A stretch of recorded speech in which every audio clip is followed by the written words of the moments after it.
in the short session that we got today, I promise I'm going to give you everything that I can on how you can use comedy in B2B to actually stand out and make memorable content. Make your brand in 2026 truly distinctive. And yeah, stop using AI. Not that you all will be, but I'm going to poo-poo why we shouldn't be using AI. A little bit about where you can use AI, but ultimately, we're going to go through several ways that you can stand out in a market of AI slop and generate good comedy ideas. And I'm known as the comedy guy in B2B, which is ironic because I'm not really here to make anyone laugh. I'm not actually that funny. I've got a very monotone voice. And the whole point of today is that the main message I want to communicate is humor is a strategically smart brand strategy. It's not decoration. It actually works in making your brand more memorable for the long haul. So today's 3 key takeaways, and if you remember these things, you're already going to be 95% ahead of other B2B content, because comedy in B2B marketing is relatively, in my opinion, an untapped market. So going in through to 2026, if you can remember these 3 things, you're going to be ahead of everybody else. So first up, why humor in B2B works for brand strategy, how you can build memorable content using truth, distinctiveness, and entertainment.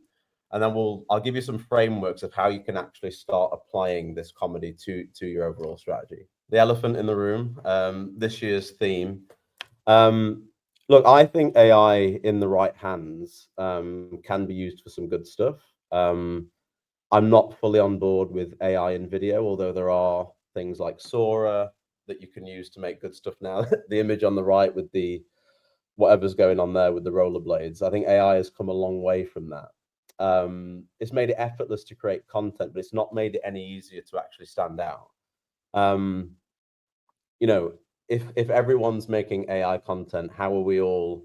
How is anyone going to stand out? And I think a lot of AI content it's only good in the right hands.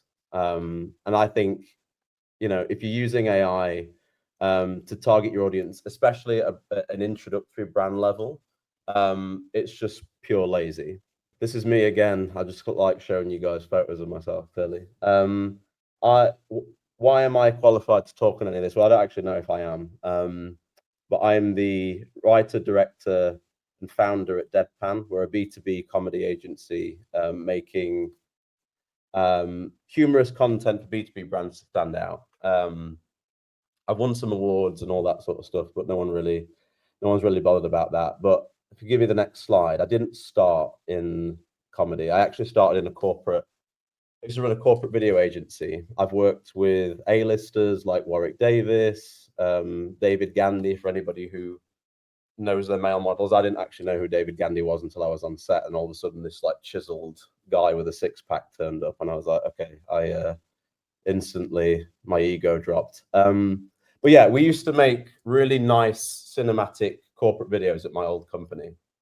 We had 5-star Google reviews. Everyone liked the content. The clients loved it. But to be totally honest, it absolutely failed to make an impact. This is a typical video that I used to make.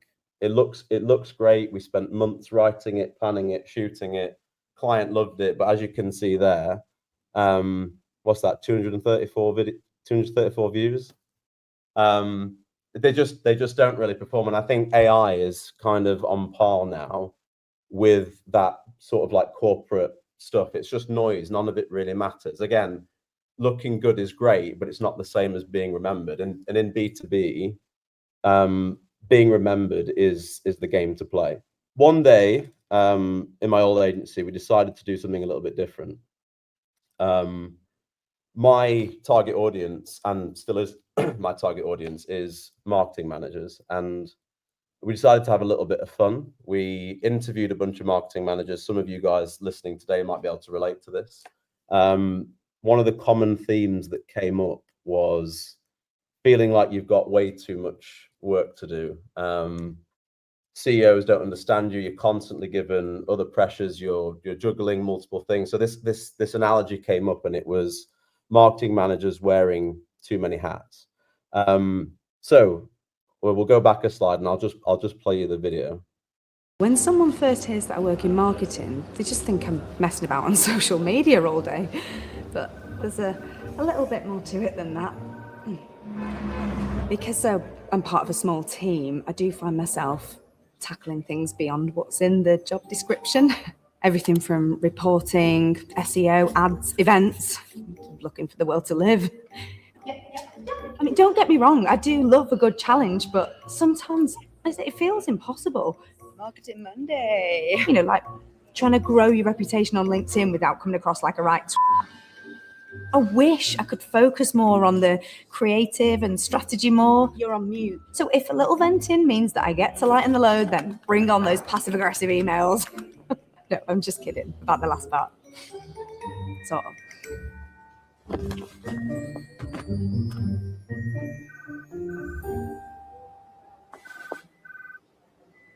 So this video pretty much changed everything for me. I realized that there was a huge gap in B2B comedy advertising to marketers. The video actually went viral. I hate that word, but it went viral, over 1 million views on LinkedIn organically. Comments like the ones that you can see here. People felt like they had been seen. Maybe some of you can relate. Collectively, between my agency and subsequently how this video has gone on to be used by another client of mine, it's generated over $300,000 in sales, and it cost less than 10K to make. And this is the moment that I realized that humor isn't risky if it's rooted in relatability. I sold my agency, the corporate agency, where we got 234 views on average for a video, some of which were from my mum. And now I run a comedy only agency. We literally just make B2B comedy ads. And if you can make people feel something, they're more likely to remember you. And that's ultimately the mission that we're on at Deadpan. This is the opportunity in B2B moving forward. It's called the showmanship era. For B2B, I think at the moment is in a little bit of a rock bottom sameness. You know, creating content that looks that's corporate, that's using AI. You're looking the same as everybody else. And showmanship is, I believe, the pendulum is going to swing all the way the other way. So we've got all of these short AI corporate type videos, explainers, product demos. You've all seen them and you all scroll past them. The pendulum is going to swing the other way, and we're going to need to start entertaining our audience. And this is what showmanship looks like. These are the features of showmanship marketing. It's characters acting, it's stories unfolding, it's using entertaining language, changes in facial expression, surprise, hummable tune, sound effects, people interacting. And it doesn't need to be, you know, you don't need to have a Marvel budget to do this. It's about, you know, using emotion and comedy to tell a story and stand out. Every major B2C brand does this, but B2B just hasn't caught up yet. This is where we currently are.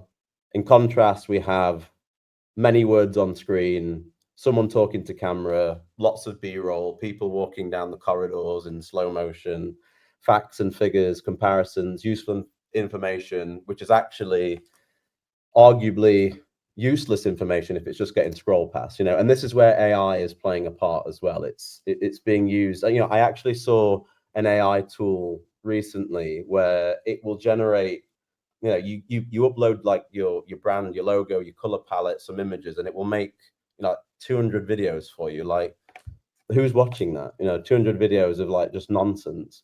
It's worth noting that this is salesmanship marketing, by the way, that we're used to. It has a place in part of a wider marketing content strategy, but it shouldn't be what you use to introduce your brand. And that's where a lot of people are making mistakes. If this is how someone first sees you, you've already lost them.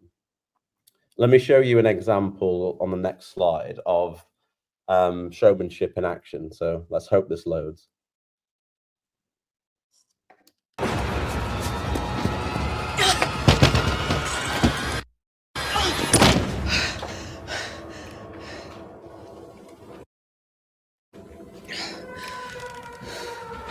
Sure. Walk into a creepy house in the month of October. Great idea.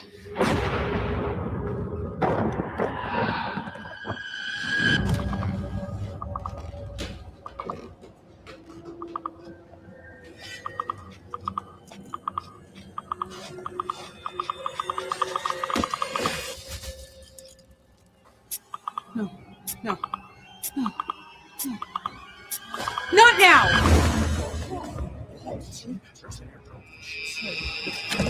I was looking at GA4 and our attribution model says that we should move our entire marketing budget to branded search.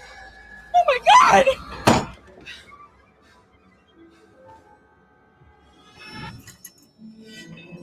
Saved you a spot. We're having a meeting about the last meeting. A meeting for the sake of having a meeting. What's wrong with you people?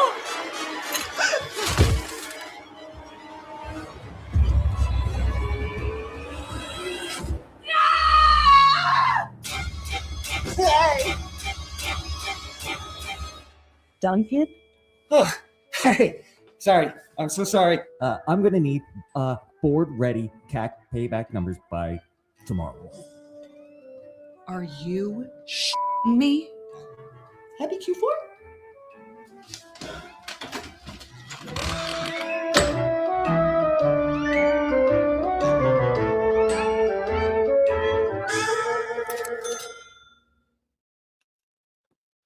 So this was a video that we made for a client of ours called Client Boost, as you could tell from the branding there. But the reason it worked is because it takes real pain points that the ICP feels, you know, Slack ping stress, the need to create things at a last minute, reports and all that sort of stuff.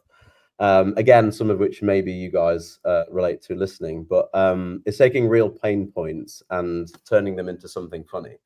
And, you know, not only, you know, just to take the ego and the fun out of it, these stats here actually prove some of the methodology here. So here's the data behind it. So System 1 is a platform which tests ad performance. And as you can see from these stats here, they compared dull ads to ones that are more entertaining, ones that use some of these showmanship features that I talked about versus the dull features.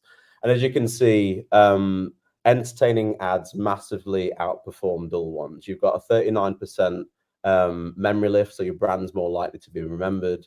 You've got 2 times brand awareness lift and 2.8x image lift. So that's a figure which means that your brand is more liked by the viewer. So it's not about creative opinion, it's actual behavioral science. Not only are you more memorable, more likable, more awareness, but the ads actually convert at 50% higher as well. So people don't scroll logically, they scroll emotionally. So if you make them laugh and feel something, they lean into the brand, they remember you, and if you make them bored, you're going to lose them. So as you can see, we're starting to paint a picture of getting behind comedy. What I'm trying to say is you can have your cake and eat it too. Selling your B2B product, your service doesn't have to be transactional. It can be a show. When you combine the two, your customers and the brand wins. So what does this mean for B2B? So this is the real opportunity. At the minute, most B2B content sucks. You know, it speaks in features, not feelings. It focuses on the logic. Could be made by any competitor if you just change the logo out half the time. It's forgettable formats like product shots, stock footage, UGC. We hear a lot about personal branding and, you know, positioning founders and stuff now. But, you know, if it's just somebody talking to camera, how memorable is that? How many of those have you actually seen? There's no character, there's no point of view. It's kind of like explainer first, which means that it's just hardly memorable. And so this is the opportunity in B2B. Very few brands, apart from Vector, who are today's sponsor, are leaning into entertainment. You know, entertaining ads are rooted in customers' pains. They bring an emotional angle. I mentioned humor, tension, silliness. They're a lot more recognizable. They're built around moments, not messages. Designed to make people actually feel something, more likely to convert, bring in an ROI, and be remembered for the long haul. So B2B humor isn't about jokes, it's about truth. These are some of the common fears that I often hear when it comes to humor. Things like, our audience is too serious. What if it doesn't land? What if we can only do humor once a year, which is like a bugbear of mine, by the way. I know I showed you a Halloween campaign earlier, but Client Boost actually do comedy as part of their wider strategy. You know, if you're just bringing comedy out at Christmas, it's kind of like no point. You know, you're not really going to build anything long haul for that. And I'll talk a little bit about build in a little bit about how you can build comedy as part of a wider campaign. And to semi-quote Hermione here, a lot of people think my CEO will kill me or at worst expel me. But it's worth noting that these are all emotional fears. They come from uncertainty. There's no evidence. They're just a feeling. They're just kind of like, I'm a little bit scared to actually try this. You know, no one's ever said we've analyzed the data and we've proven that humor just doesn't work. You know, they say my CEO won't like it. We might offend somebody on LinkedIn. But if you do, you know, are they really someone that you want to work with anyway? So here's what humor in B2B actually is. It's not jokes. It's rooted in truth. We're taking pain points from your ICP. Like everyone knows their customers. You know what the relatable frustrations are without your product. And we're going to take that insight and emotional clarity and turn it into something that's actually entertaining. These are the 4 steps that I go through with my clients to ensure that humor actually lands. So we start with customer avatars. We all know who our audience is. As I mentioned, we know what their frustrations are, what their goals are, what they're trying to achieve in brand, both and personally. We then apply what's called the story brand formula, and I'll go into that a little bit in a second. And then we're gonna go through 5 different ways that we can actually create comedy ideas that you can literally go away and you can start doing tomorrow or later today if you're a maniac. And then we'll go into series structure, how you can create a sitcom for your brand with an example. This is my playbook. It works really well, and I'll go through each part with you, and hopefully you can come away with some good ideas. This is my customer avatar. My target audience at Deadpan, who I want to work with, is Sophie. She's a B2B marketer. Maybe some of you can relate to some of her pain points, but little bit like the character that we saw in the Too Many Hats video. She's ambitious, but she's totally overworked. She's having to measure pipeline, brand growth, bring in revenue, sales, constantly juggling too many responsibilities. And if you don't understand who your version of Sophie is, you can't create content, in my opinion, that actually resonates with them. So most of you will already have an avatar, I imagine. If you don't, this is where you should start. So simple things like bio, job title, age range, location, industry, company size, what their budget is. But this is the most important thing, is actually then delving into their fears and frustrations. This is always where we start with comedy ideas. What slows them down? What stresses them out? What wastes time? Why is it stressful? Then we go into their goals and pressures. So what outcome are they expected to deliver in their role? Who's giving them the pressure from above? What actual tangible return do they need to bring in? Then you also need to think about their personal wants. So how do you make their life easier personally as well? Because this is one of the biggest drivers. I often find that a lot of B2B marketers that I work with are chasing more budget. They want credibility. They want to be promoted. They want, a lot of people are financially motivated. They want to be given a raise or become, move up to CMO or something like that. And we also need to understand their decision drivers. What convinces them that something's actually worth doing. And this first point is the North Star. So once you have this avatar, you're in a great place to start ideating.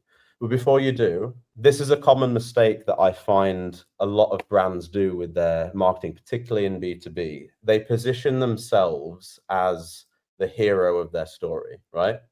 Forget about that. The hero of your story is the customer that we've just identified in that avatar, okay? Their villains are their frustrations and their pains. And the mission is what they want, both personally and on the brand level. And then you need to be the guide. So you're not Frodo. You need to be Gandalf. And for those that you haven't seen Lord of the Rings, I don't like it. I've got some other examples. What are they? Yeah, here we are. Devil Wears Prada. I think I've seen that once. But Andy is the hero in Devil Wears Prada. She has a monstrous boss, Miranda. I actually have seen Devil Wears Prada. I'm just trying to play it cool. Her mission is to survive to get that promotion, I think. And the guide is Nigel, right? The guy that helps her transform and become the best assistant. In Harry Potter, he's the hero. The villain is Voldemort. What he wants is to bring balance and all that sort of stuff to the wizarding world. And the guide, well, Harry has many guides, but let's say Dumbledore is the guide. You need to position yourself in, and this is not just in comedy ads, by the way. This is in, this is worth just remembering for all of your content in general. Position yourself as the guide, which helps your hero overcome the villain and succeed in their mission. If you want to learn more about this, I mean, I think that's kind of the baseline, but there's a really good book by Donald Miller called Building the Story Brand. But this is the next core thing in comedy ideation. So let's move into the next slide, which is 5 ways that you can actually start creating funny ideas. I'll go into each one in a little bit more detail, but this is the fun part. Now you understand your audience and you understand how you need to position yourselves in that narrative. Let's move into how you can actually play a part in that story, the fun bit. So we have comedic displacement, okay? Comedic displacement is you take your customer's real pain, take your avatar's real pain, and you show it in a completely different absurd scenario. So in this example that I'm about to show you, we have a marketing manager who has an annoying boss. Again, some of you may or may not relate. A CEO who doesn't get it. They're in dashboards. They're constantly got a shiny object syndrome. And the other examples might be a doctor making marketing diagnosis, a lawyer helping you appeal against MQL problems, therapists treating campaign trauma, that kind of stuff. But it works because the truth is that pain point. You're just then putting it in a different setting, which makes it funny. So let me show you this next example. Remember, Jess, this is a safe space, okay? You can say it. He thinks brand awareness is a waste of time. Because awareness is just marketing for marketing, right? When was the last time you've had a meaningful touch point? I liked prospect's post on LinkedIn. Oh my God. I even retweeted him. So last session, I gave you both a role reversal exercise. How did that go? I let him run a campaign, like you asked. Crushed it. He panic paused it after 48 hours. Last time it was 24. Thank you. Chris, that's still not good. Let's talk about intimacy. When was the last time you two looked into each other's eyes? I mostly look at dashboards. He only looks at me when metrics are down. I do that. All right, let's try something new. Jess, could you get behind Chris, please? Should I A/B test this first? No, just listen. Ooh, he's not good at that part. Repeat after me and fall. I value you beyond last touch attribution. I value you beyond. Oh, new KPI, key partnership injury. Same time next quarter? If we must. Nailed it. You retweeted my retweet. Worth noting that for comedic displacement to work, you have to play it completely straight. The joke comes from the comedic displacement, the unfamiliar scenario, but choosing a scenario that the audience already knows. So nobody in marketing, unless you have a huge problem in your hand, would go to couples therapy with their boss, right? So that's the comedic displacement. It's taking that relationship and that pain point, and then the comedy comes from moving it into a familiar scenario. Next up, we have another route, which is opposites. Now, I'm told that some of you guys have already seen one of the vector videos, but this is a great example of using opposites as a comedic tool. So opposites is about the clue is in the word. It's about using the opposite of what your product or service actually does. What your audience goes through without your product or service, exaggerated. So find something and then exaggerate it. So if your product is simple, show it in a world of chaos. If your product simplifies someone's life, think about really exaggerating the opposite of that. If your product reduces workload, show show the customer's life before they have your product or service, where the workload is tripled, quadrupled, and they're absolutely like swimming in their workload. If your product prevents mistakes, spotlight the worst possible scenario and just exaggerate it, like just turn it up massively.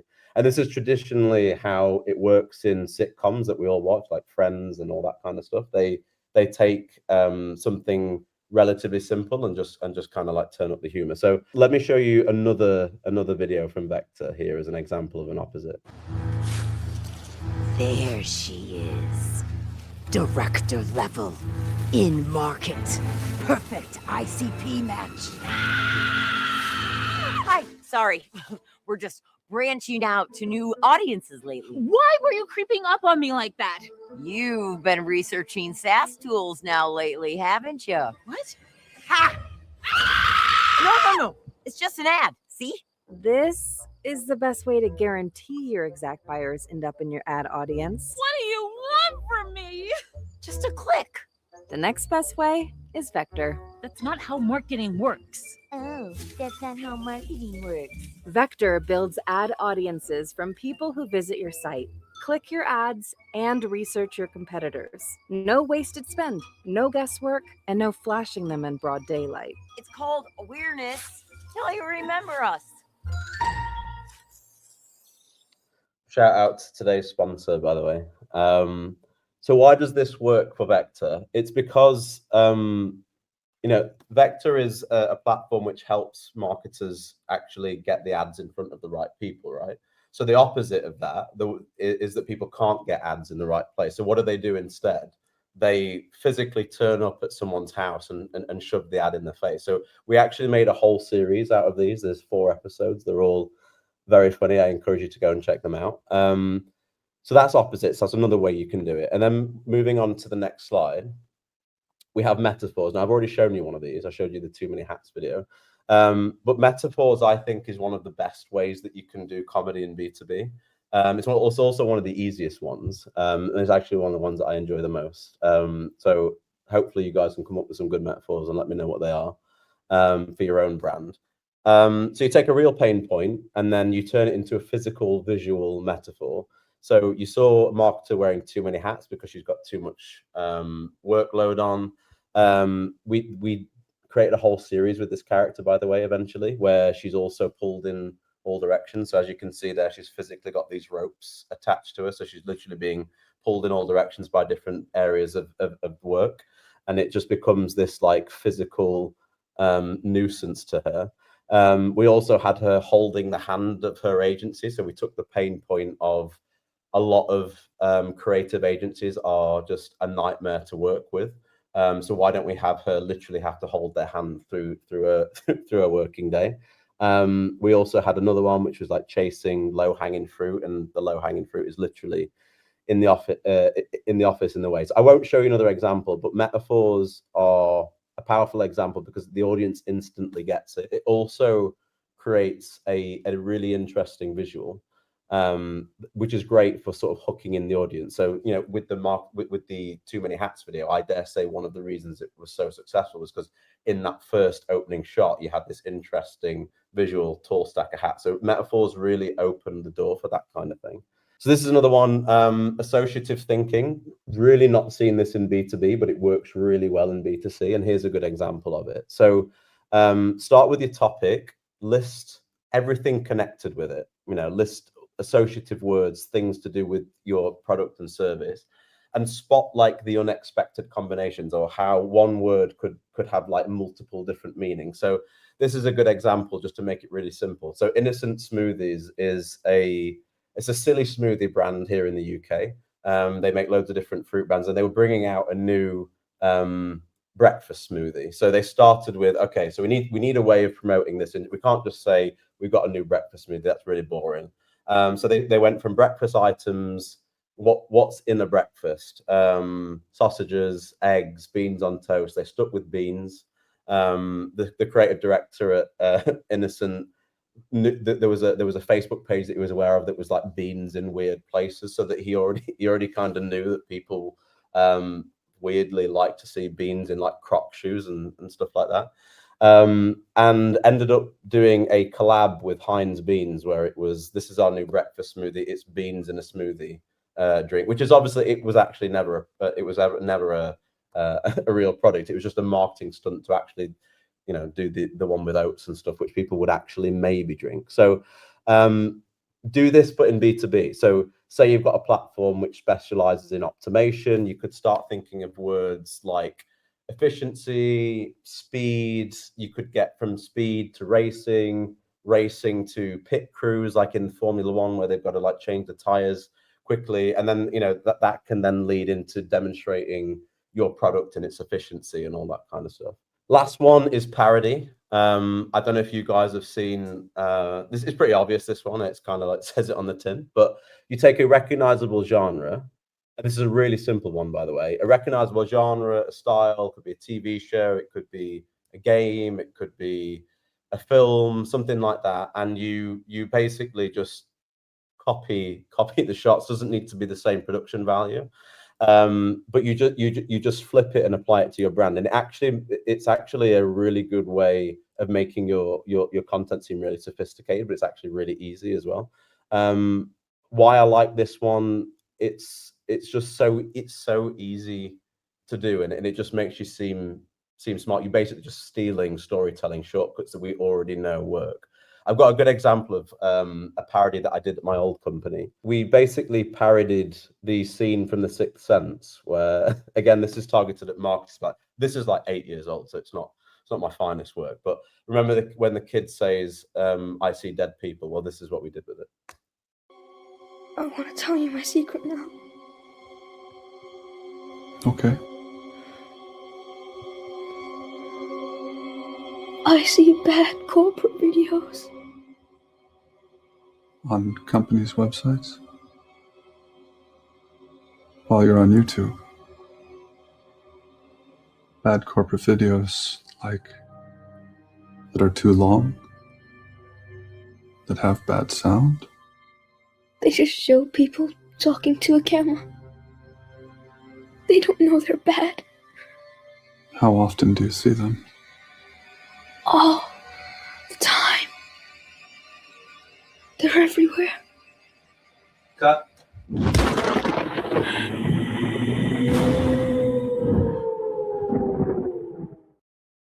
So it only works because, you know, you rely on the audience having already seen like something really famous, but generally, like, a lot of people have seen The Sixth Sense, and if you haven't, then I don't want your business. Go watch Sixth Sense first. This is a great way to dip your toe in with comedy. I've showed you that comedy works. I've given you some statistics. I've showed you 5 different examples, but I know a lot of people will still feel apprehensive about getting started, or they might struggle to get CEOs to sort of like join in with on the bandwagon. So start with memes. Memes are a really lo-fi, low entry, free way of testing your comedy ideas, right? So here's 3 examples that relate to kind of a marketing audience, but they're fast, free, disposable. And if you post a meme and it starts to get engagement, you get some positive comments, you know that you then kind of, 1, you've tested the tone, 2, you can then potentially turn that idea into something that's actually more like on a video level. You know, you found the right comedic angle, and if it doesn't work, you've saved yourself a lot of time and budget, and you can just sort of try different ones. So let's go on to the next slide. I'm just going to show you now. This is a client that I'm currently working with. We've not started filming or anything. We're kind of at script level, but I want to show you how we got from all this 4-step process to actually create the final approach. So just started working with a B2B SaaS company called Swarmier. Their niche is engineering productivity. They have a platform which simplifies the life of an engineering manager. So that's their avatar. They're under constant pressure to predict the future with data that they don't have. Let's turn them into the hero of the story. So the engineering manager, that stays the same. Their villains are chaos, delays, invisible work. Their mission is to deliver. And their guide is Swarmier, that we, you know, the brand that we're actually working with, the one that helps guide them to complete their mission. So the pain and desire, again, remember to focus on these. These are the most important ones. I'm expected to know what's going on, but I don't. Okay, Swarmier gives you that, but at the minute they don't have Swarmier. They want to. Their desire is to have clarity without the guesswork. So we use associative thinking. Also some metaphors, and this is the good thing about the comedy angles that I talked. You can kind of like combine them as well. Associative thinking, we turned it into visual metaphor and some comedic displacement. So the final approach is going to be a series of ads where the engineering manager is using tarot cards, crystal balls, sniffer dogs, seances to predict team performance until he's introduced to Swarmier. So I hope you can kind of see there how you can kind of start from something simple like your audience and then end up with something quite funny. So follow me on LinkedIn, and then hopefully in a couple of months you'll be able to see that come together. But just remember, the initial comedy is rooted in those pain points, in those truths. You've done all that work. You land on a great idea. I don't want you to just think about, okay, I've got a great idea. I'll make some content around it, and then that's it. It's such a chore to get to that stage. You may as well turn it into a series. So what's working in B2B content right now is using comedy as part of a series. Don't put all of your budget into one ad, split it and create, 4 or 5 different ads. So you create a sitcom for the brands. Repeat characters. Your audience has got something to come back to. It makes you more identifiable. They've already seen the face and they're kind of like, well, what else are they up to now? Different running jokes, but kind of around the same theme. Familiar settings, you're building narrative momentum. And you're kind of like compounding on all that effort to create your brand to make your brand more memorable. And that's going to give you a lift over time. And it's also going to give you a quarter or half a year's worth of content, depending on how you structure that campaign. You can share episodes monthly or bi-weekly, depending on how many you go for. This is a brand that's doing series really well. They're called Brooklyn Coffee Shop. They basically just have the same format in every single one of their episodes. It's these 2 kind of like sassy baristas, and each episode it's just a different customer coming in, and they just have these different interactions with all these different personalities, and it's really funny. This is how I want you to think about content for your brand. So to recap, we've talked about why humor works and is commercially smart. We've talked about how to find those relatable truths, and most of you will already know these anyway, but all you need to do is now exaggerate them. We've talked about ways to use those frameworks, like 5 different ways that you can create comedy, and why series then outperforms just one-off videos. So remember, being boring in a world of AI slop is the new thing. This is it, isn't it? It ultimately, I think it's a brand killer. You're just wasting time using a tool for the sake of it. It's not really going to get you anywhere for the long haul. If you can combine humor with truth and something like a metaphor, you're going to make your brand a lot more instantly recognizable. A lot of brands struggle to get their CEOs to buy in, right? Don't go to your boss and say, I want to do a comedy campaign. You've instantly lost them. Go to them and say, here's something funny in our space or in B2B in a similar space. Doesn't necessarily have to be something that a competitor has done.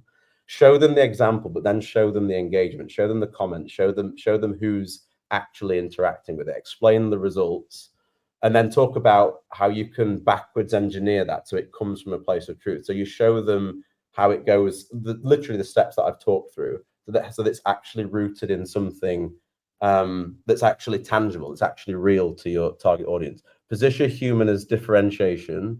Don't go in and say, I want to do something silly.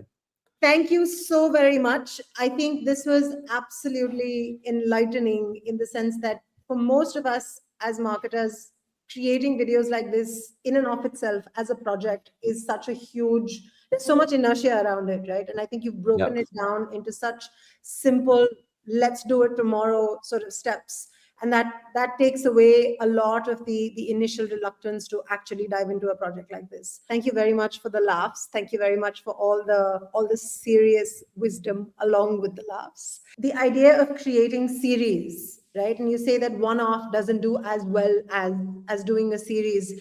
How would people approach creating some of these series? Because a lot of these pain points that you talk about, you sort of tend to run out, right? After an ad or so. How do you sort of make something which can become a recurring trope across series?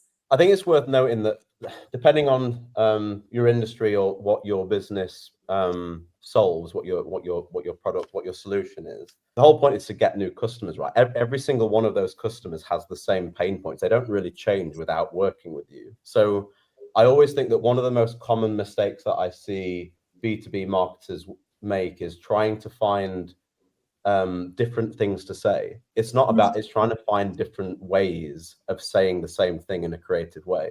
Like, we don't need to invent problems. We know what the problems are. We just need to find an entertaining way of saying it. So like the Vector series, for example, that you've seen 2 episodes of, she's doing the same thing.